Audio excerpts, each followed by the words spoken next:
The room is thick with tension. Terry Betz stands before skeptical professors, the mysterious sphere humming almost imperceptibly on the table between them. Warnings of a potential accident, a strange energy spike, are dismissed as hysteria. The debate rages, centered on an object that defies every known law of physics. Suddenly, the sharp, intrusive ring of a telephone cuts through the argument. Terry answers, his focus fractured. On the line, a panicked voice claims to be from the local hospital. His mother has been in a severe accident, and her condition is critical. Panic overrides all caution. Terry entrusts the enigmatic sphere to the academics, a decision he would forever regret, and rushes to the hospital, his mind reeling. But upon arrival, he finds only confusion. There is no record of his mother, no accident, no emergency. As the cold, dreadful realization sets in, Terry contacts his family. The call was a lie, a sophisticated and cruel diversion.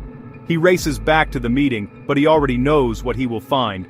The room is empty, and the sphere is gone. Desperate, Terry confronts the Inquirer officials who had organized the demonstration. After a heated exchange, they confess what they know. A group had intercepted the sphere. They were taking it to a specific classified address in New Orleans. Terry follows the lead, a thread of hope in a darkening mystery. He arrives, not at a private laboratory, but at the fortified gates of a U.S. naval base. The address was real, but it wasn't a scientific institute. It was a heavily guarded military installation. He is met with immediate, cold resistance. Officials confirm the sphere is inside, undergoing testing, but Terry's access is strictly forbidden. He is stonewalled, left waiting outside the wire as the machinery of military bureaucracy closes ranks around his discovery. Days bleed into a week, a blur of frantic legal battles and unanswered questions. Finally, the Navy relents, perhaps realizing the growing publicity nightmare. They schedule a time for the sphere's return, issuing a curt statement. Their extensive tests discovered nothing new, but the story has already leaked. As Terry arrives to retrieve his property, he is met not by scientists, but by a wall of cameras and shouting journalists. The press, smelling a cover-up, demands a demonstration. They want to see the mystery orb in action. Terry, perhaps exhausted and believing the ordeal is over, agrees. He carefully removes the sphere from its case and places it on the pavement, just as he had done countless times before. The crowd falls silent, holding its collective breath. Nothing happens. There is no resonant chime, no intelligent rolling, no vibration.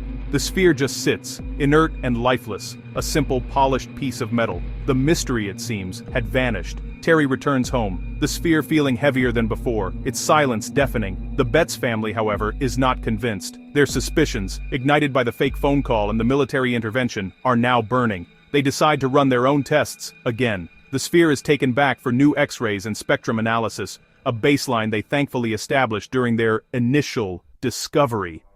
The results of the new scan are immediate, and they confirm the family's worst fears. The comparison is stark. The strange magnetic poles that once defined the orb were gone. Most critically, the three smaller dense spheres, detected within its core, the objects believed to be its power source or guidance system, had vanished.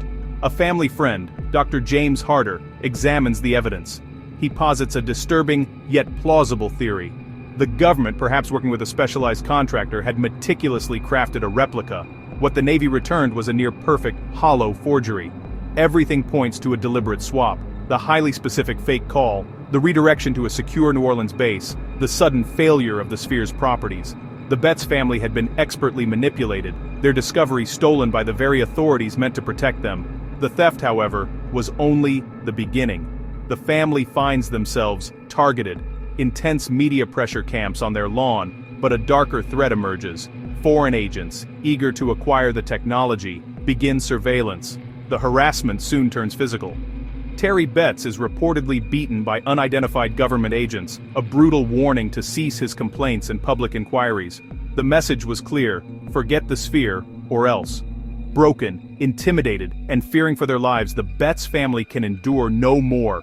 They sell their home, their land, and everything they own. They move to another state, vanishing from the public eye, taking the true secret of the sphere with them into obscurity. The Betz family never spoke of the incident again. Of course, skeptics offer a more mundane explanation, that the sphere was nothing more than a lost ball check valve, from an industrial plant, a simple piece of stainless steel. But could a simple industrial part explain the intelligent movements, the resonant hum, or the targeted multi-stage conspiracy of intimidation that forced an entire family into hiding? We are left only with the questions. What was the Betz Sphere, truly? And more importantly, where did it come from?